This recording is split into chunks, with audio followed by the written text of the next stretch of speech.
Hey everybody, welcome back to Ready Steady Play, where we are doing our final thoughts on Neta-Tanka. Oh boy, that's exciting stuff, isn't it? What did you think? What did I think? Yeah. It's a game. It's good.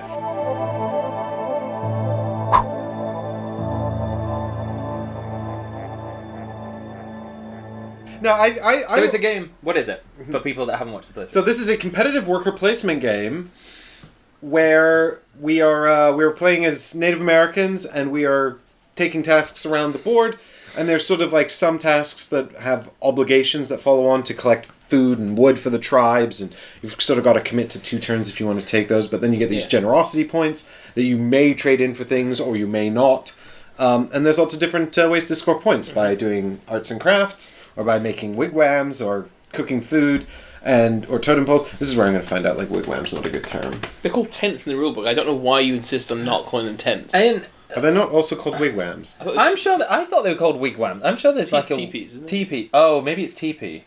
Are they not all the same thing? Let's just call them tents. Someone who's smart, leave a comment down below. In the Middle East, it's a yurt.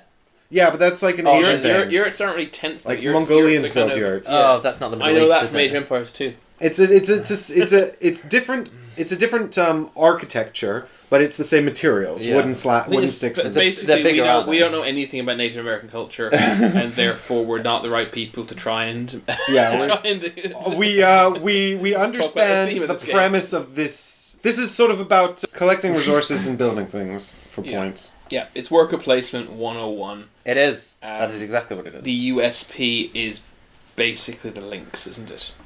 Yeah. Yes. Yeah, basically the links. Yeah, absolutely. So if you take 2 actions that are sort of linked to each other thematically, so to speak. For example, so this is a what is the proper word for this? But they are handicrafts. Handicrafts. If you make stuff with this one and make stuff with this one, you get a bonus make action. If you slaughter the buffalo and cook meat, you get an additional meat. Whereas if you someone else slaughter the buffalo and then you cook the meat, you don't get the bonus meat. What I don't understand is why, if you cook food and smoke meat, do you get an extra wood? That one's, I suppose, a gameplay mechanism more than thematic, isn't it? It's more that you can, if you do both of those, they make sure you'll have the wood so that you can get the meat, so you can feed the meat. I guess, Yeah, it's thematically less sound, I guess. Yeah. But I mean, technically, it doesn't make any sense that you do 2 arts and crafts, therefore you get a third one. I mean, that also doesn't make sense technically. Because it's like when you're really super focused, so you're extra productive, but doing the same thing. But anyway, the premise is that we're all different. That's not even true, though. Apparently, the most productive thing to do is do 10-minute tasks at a time, then switch tasks. That's what Elon Musk does. That's not how I work. That's not how I work either. But we're not billionaires. I'm not. I'm devastated. We're devastated. Anyway, back to this game. Yeah. We are different clans, and we've come to compete to become the Neta-Tanka, who is like the sort of elder of all clans. And it's quite nice that the way you become the Neta-Tanka is not through killing each other and being the best at that. It's by being the nicest, being helping people out. And that's why if you fell trees, which produces resources for other people to take, and you to take, but for other people to take, and if you capture the buffalo for people to slaughter and get its resources, you get a generosity point, which is nice. Keeps the game moving along, keeps the resource generation moving. And you can use those reward. So it's like penalises you that you can't get your person back, but then you can use those generosity points, A, for points, and then B, you can use them in this special action as well. Yeah. And if you're very wily, you can make sure you get the spots to benefit from them before other people do. Yeah, in the second turn, you went here first turn, and then in the second turn you were like, oh, I'm here now, so I'll do that then, because I'm guaranteed to capture him, then slaughter him, and it follows on. You made the mandatory action work in your favour. Yeah. So it's the links and those mandatory actions and is kind of the USP of it. Other than that, I would say it's literally worker placement 101. Yeah, I didn't feel, though, for a worker placement game, that there was a lot of this sort of like vying for spots. You seem to feel that a few times. But I didn't. I think you two both went where I wanted to go quite a number of times. And 2 turns in a row, I took this largely to stop a person who went here to grabbing this. And I think that was more because I was going last all the time. Yes, which how many turns in a row did Michael go last? 3. And I think that the ability to take first player is a horrendous mechanic in this. I've never seen a game before. I've seen games where it moves, obviously, and I've seen games where you have to buy it. And if you don't buy it, it doesn't move, and that works because it makes that a resource, right? Mm-hmm. Yeah. And the first player who already is first player, they can use their first action to maintain first position if they want to, but then they actually aren't benefiting from first player, and the fact that it moves and can be stolen is awful because it means that you can. It actually happened the first turn, didn't it? It delayed me getting my first turn. Yeah, which is really frustrating. You were both first player 3 times, and I was only first player once. Exactly, and so it was. That means you got to be the middle child. Let's figure out. Yeah, indeed. Isn't that great? Me stealing it twice hurt you a little bit, but it super hurt Michael through no fault of his own. It's awful. But that's having a first player marker that moves anyway with the steal mechanic is terrible. I mean, I basically entirely agree with you, Chris, and I'm just going to play devil's advocate a little bit. You love doing that, but I think it's important to voice those points. But I basically agree with you. I think that the first thing I would say is that as we saw with your mistake where you went to capitalize on the meat when someone hadn't gotten the meat yet, going later in the round can allow you to benefit more from other people's generous actions. I could have fixed that though because I had the copy action. It was just I didn't spot it. But you may not. I never had the copy action, and Michael didn't really for most of the game either. So I mean that's a small point. The other point I guess I'd make is simply that you could take out all of the tiles that allow someone to claim first player and just play without them. If it was a deal breaker for you. Yeah, but I paid someone else to design the game for me. And I agree, that's a legitimate point. I never like that as I hate. Well, don't play with that mechanic. Then that's such a silly thing to say. I'm absolutely in your camp, but there's a lot of people that actually just do that. I'm thinking famously of the. Oh no, you're right. You can do what you want with it. I can make firewood out of it if I want to. If it's my game. But my point is though, I've paid someone to make this a competent game. Yeah, why ignore it? Which it is. It's a perfectly competent game, but I hate that mechanic. Yeah. It is a little bizarre to sort of have that there, and it does cost you resources to take it. Yeah. But then you do get an extra meeple out of it, which is better. I mean, I think it's almost worth it for the meeple alone anyway. I agree. Yeah. So why bother having the first player token in there? Why not make it a bit cheaper and then just make it a mushroom? Make it a mushroom or something and just get the copy guy. Yeah. And I'm thinking about, but do you know what I was thinking about was that card from Dinosaur Island. Did you hear that story? Oh, yeah. Dinosaur Island is a rotating turn mechanic, but there was a card, there's a bunch of unique event cards that come out. I have the Kickstarter version. So there's a card in those events that fixes the turn order, and someone can play that during the game, and it just stops the rotation of the turns. For the rest of the game? For the rest of the game. That's insane. And whoever's in last place is just screwed. Oh, thanks very much. I'll tear that card up when I get home. Literally, people were tweeting pictures of them doing that.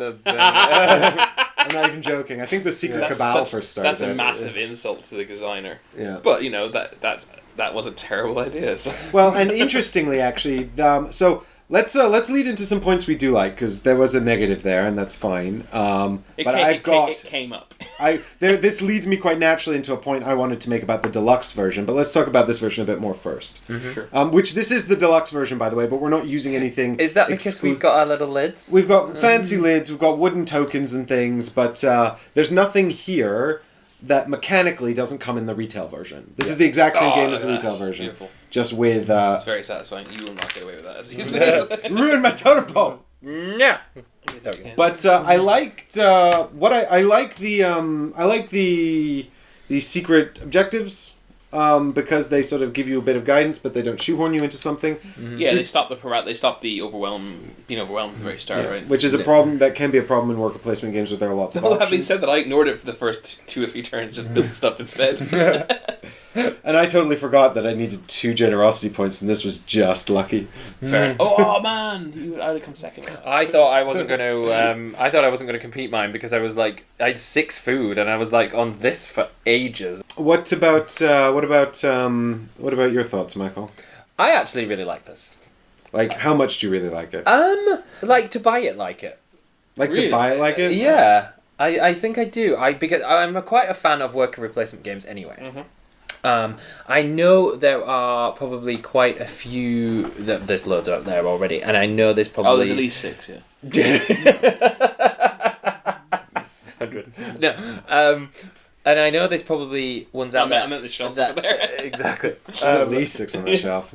I know there's people out there who will probably have their favourites and probably think that they're better because they probably are a bit meatier. For what I think this game suffers from a little bit is that it's a little bit too complicated for non-gamers to come to the table with to understand straight away, but not meaty enough for hobbyists to get something out of it as much.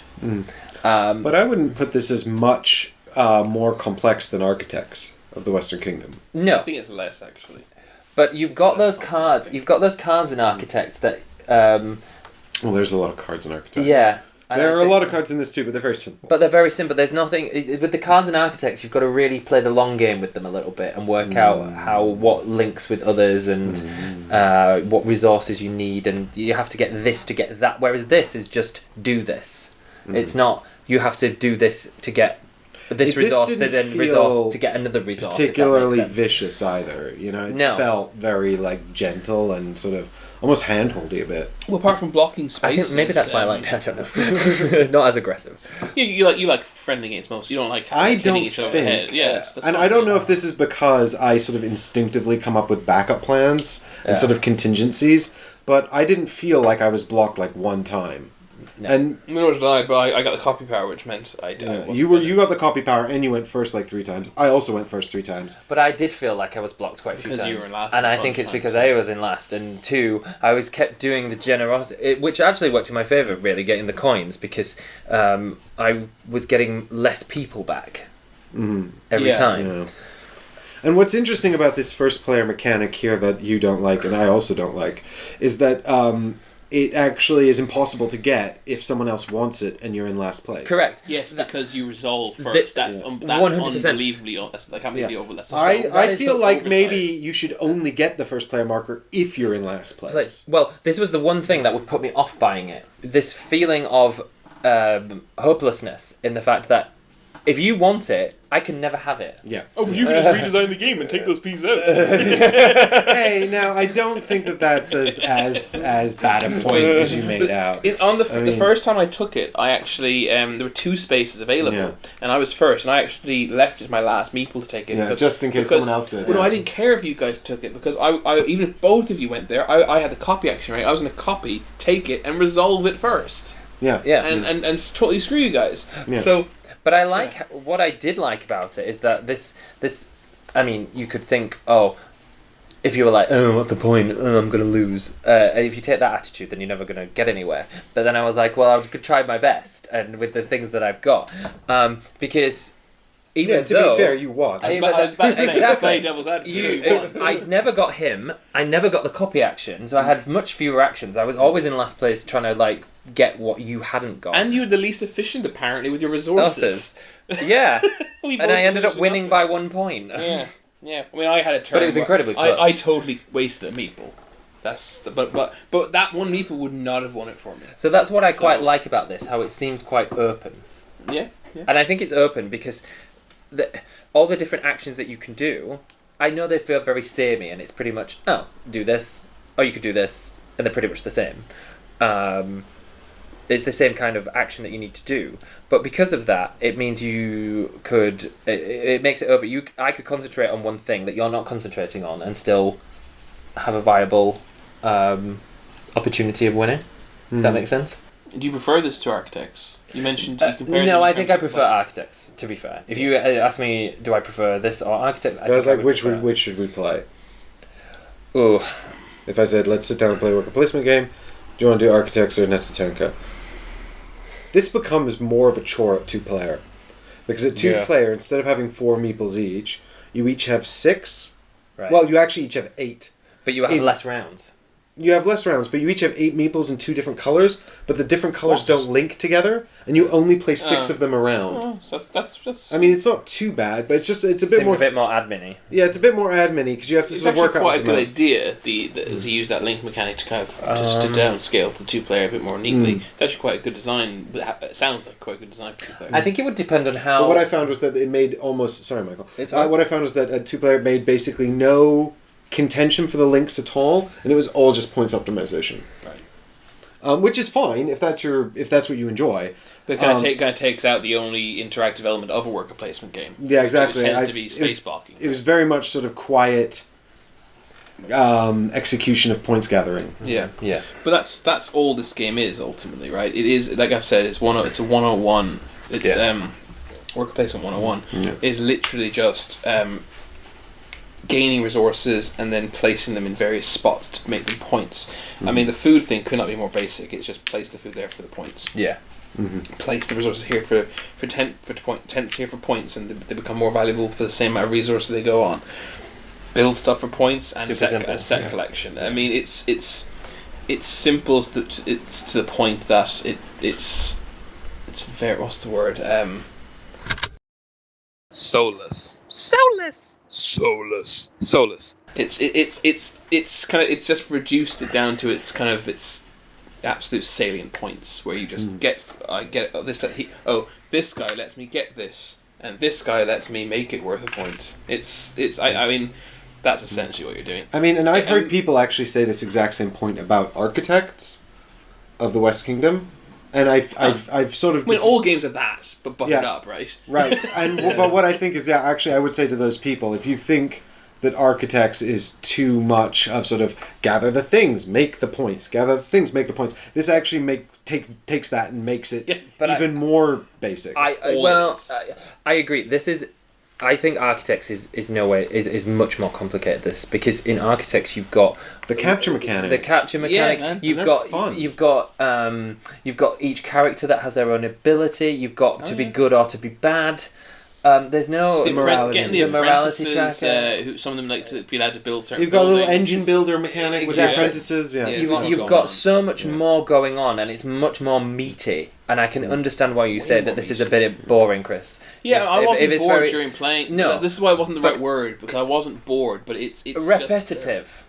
It's not even that. It's just it is because each thing is the same sort of like action. It's different things, but the same thing. Yeah. If this game feels like someone said, "I like Stone Age. I don't like dice." But that's basically it's like Stone Age to me is like. Stone Age to me is worker placement, the board game, and this is basically is. But this doesn't have fun. This doesn't have sexy stone men. No, they're not called stone men. What are they called? Neanderthals. I love worker placement games. One of my favorite genres. Me too, Chris. And therefore, I read the rule book and thought this seemed very dull, and I enjoyed it a lot more. I thought I was going to enjoy it, and I think it's a pretty decent game. And I enjoyed it, and that's probably because I really enjoy worker placement games. So as long as it's competently designed, which it is, I will get joy out of a worker placement. Except for those canoe cards. Yeah. But I don't think I'd ever pick this over any of the worker placement games in my collection. No. So and I like worker placement well enough. It's not my first choice of genre, but. I've got plenty of them, and but I think I like ones with a little bit more going on. Like I like Architects because of the capture and prison mechanic. I like Caverna because you've got this whole settlement that you're building, and stuff like that. And this just doesn't. Anachrony has time travel. Anachrony has time travel, and Tricurion has so much else going on. You almost forget it's got worker placement. Yeah. I think this was my point I was going to make before. If it really does depend on the amount of time you have available. But there's stuff that fit into I'd play this Stone Age in this time. Yeah, or viticulture, or Architects of the West Kingdom. Yeah, that was weirdly short. Architecture. Yeah, Architects is not. I don't think it's longer than that. I'm going to do the thing where I look over your shelf. It's because it's got an end game. It's like an end trigger. What? It's because there's the end triggers, isn't there, in Architects. In this, it's just the number of rounds. Yeah, it's a round counter. I mean, it's made. I think they work out roughly the same time. Obviously, you haven't got that many worker placement games actually. I don't have that many. Viticulture's in the other room. I'm trying to find another one. I'm quite choosy. I'm struggling to think. I think I own quite a lot, and I'm struggling to think of more. So, do you think? What about this as an evolution from Stone Age? It removes the dice so that you could. Some people hate the dice in Stone Age, and I get that. It removes the dice and it adds a bit of. That's it. So if you need a gateway worker placement game and you hate dice, yeah, that is it. No, I'm serious. That is literally it. Because the first thing that made me kind of groan when I saw that when we got this out is there's not that much stuff you can do, but there's a lot of ways of doing it. And just looking at this, and I understand why it's been laid out this way, is because of the link mechanic, which I actually do like. The link mechanic is a good USP. I actually like the link mechanic as well. But by necessity, that means this board is laid out all higgledy-piggledy, and I'm kind of like, wait, hang on. So I want to cook, so I can do that over there, and I also potentially can cook by going to Neta-Tanka, and it's just I don't like these orphan spaces, which are orphaned because they're not linked spaces. And I guess that kind of, seeing as we seem to be wrapping up, unless you have something else to say, no, that leads me on to my last point, which is that the game did come with a Kickstarter exclusive edition, and then there's a retail edition. The Kickstarter exclusive edition comes with all these shiny pieces here. We are playing that version, but like I said, we're not using any content not included in the retail version. In terms of actual gameplay mechanisms, right? Mm-hmm. There is an expansion that comes in the deluxe version called the Mountain, which adds a sort of prosperity board. And what it is it replaces this with a new set, with a new action that's different. And this prosperity board allows you to give up resources if you put your person down there in order to select from a menu of actions that basically mirror what's going on here. And when you give up those resources, you put them on these altars to activate these actions, and they remain there until someone goes to the thought cave, or whatever this is, gather your thoughts, and then they can remove them, freeing up the spots, and they get a generosity point based on the number they took away. And what I would have no problem with that in theory. I don't think it's necessary in anything but like the 5-player version of the game, because it's essentially just mirroring what's on this board. Taking that headbutting of the worker placement and just further mitigating it, except that it's got this one space, and if you take that space, you give up one resource. It's usually leather or wood, but sometimes it's meat or a mushroom. But it should be noted that you must take 2 actions if you can. Okay, gotcha. So you have to commit to taking sort of like a less good action if it doesn't work out for you. But there's this one wildcard space that you pay for, and that gets you this special blue resource token, which is a pseudo-wild resource that can be used as either a leather or a wood. Okay. And that's why it's pseudo-wild, because it's only 2 things. Right. But if you put it into your handicrafts, your totem, or your wigwam, I'm committing to wigwam even, it's not bad.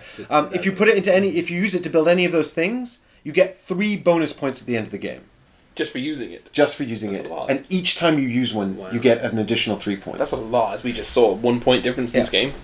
Furthermore, the prosperity board has 2 spaces on it, and if you go down in the first space, it's kind of like these situations here. You're forced to move into the second space. Oh, okay. But that means that your worker will just sit in the second space, and he does 2 things then. As a bonus, in addition to allowing you to take 2 actions, he also lets you take 1 resource from the board. So you get a free resource, and then you get to do these 2 actions. And you can choose whether or not to pick him up. The only time he gets kicked off is if someone else puts a worker down there, and then he moves along and kicks him off. So sounds like a powerful board. It's a really powerful board. It essentially becomes kind of like a must-have, And this situation here is also really powerful as well. And if you're in the first player position, it makes it even more profitable because you can grab that and grab this. Because if you grab that, then you control that blue wild resource because you don't have to free up that space until you decide to do it. And you could just free up some other spaces and still get generosity points. I really don't like that board. And it feels like a shame because it was the Kickstarter exclusive expansion. And that kind of harkened back to what we were saying earlier about the Dinosaur Island card, which is, I think, a Kickstarter card. It just kind of feels like sometimes they feel the need to generate Kickstarter content. And they don't balance it properly. They don't balance it properly, or it's just not good. Whereas this Kickstarter, this edition of this board, not being flat, is fantastic. So fantastic, it should have been in the base game. I hope that I haven't lied to you and that this is... I think this... I'm 99% sure this is not the base game. We'll put that caveat in, but if this is Kickstarter only, that's a disgrace. I can't believe they do that. I'm actually horrified. I can't believe it's like Terraforming Mars all over again. At least Terraforming Mars didn't... I mean, their second Kickstarter. Was it the second one? Well, they only ever did one. Oh, yeah, so when they went to Kickstarter, they did it, but that was like, I don't know. 5 expansions later. Yeah, Anyway, it's a good game. Just doesn't have a place in my life. Yeah, I agree. I think we've given it a fairly fair shake. A fair shake. Mm-hmm. All right. Well, I hope you've enjoyed coming on this journey with us, and that we haven't made too many egregious. I hope I haven't made too many egregious cultural errors. But I sensibly avoided talking about it. yeah, Chris is the smarty pants. Because I know not smart enough to beat Michael Smith. I'm one of the most outspoken amongst us, but I know nothing about this culture, so I thought I'll just say nothing. Knowing when to shut up is a skill I don't usually have. You exhibited uncharacteristic wisdom. I'm growing as a person. Hooray! And I'm not. See you all tomorrow for another adventure. Bye, everyone. Thanks for watching.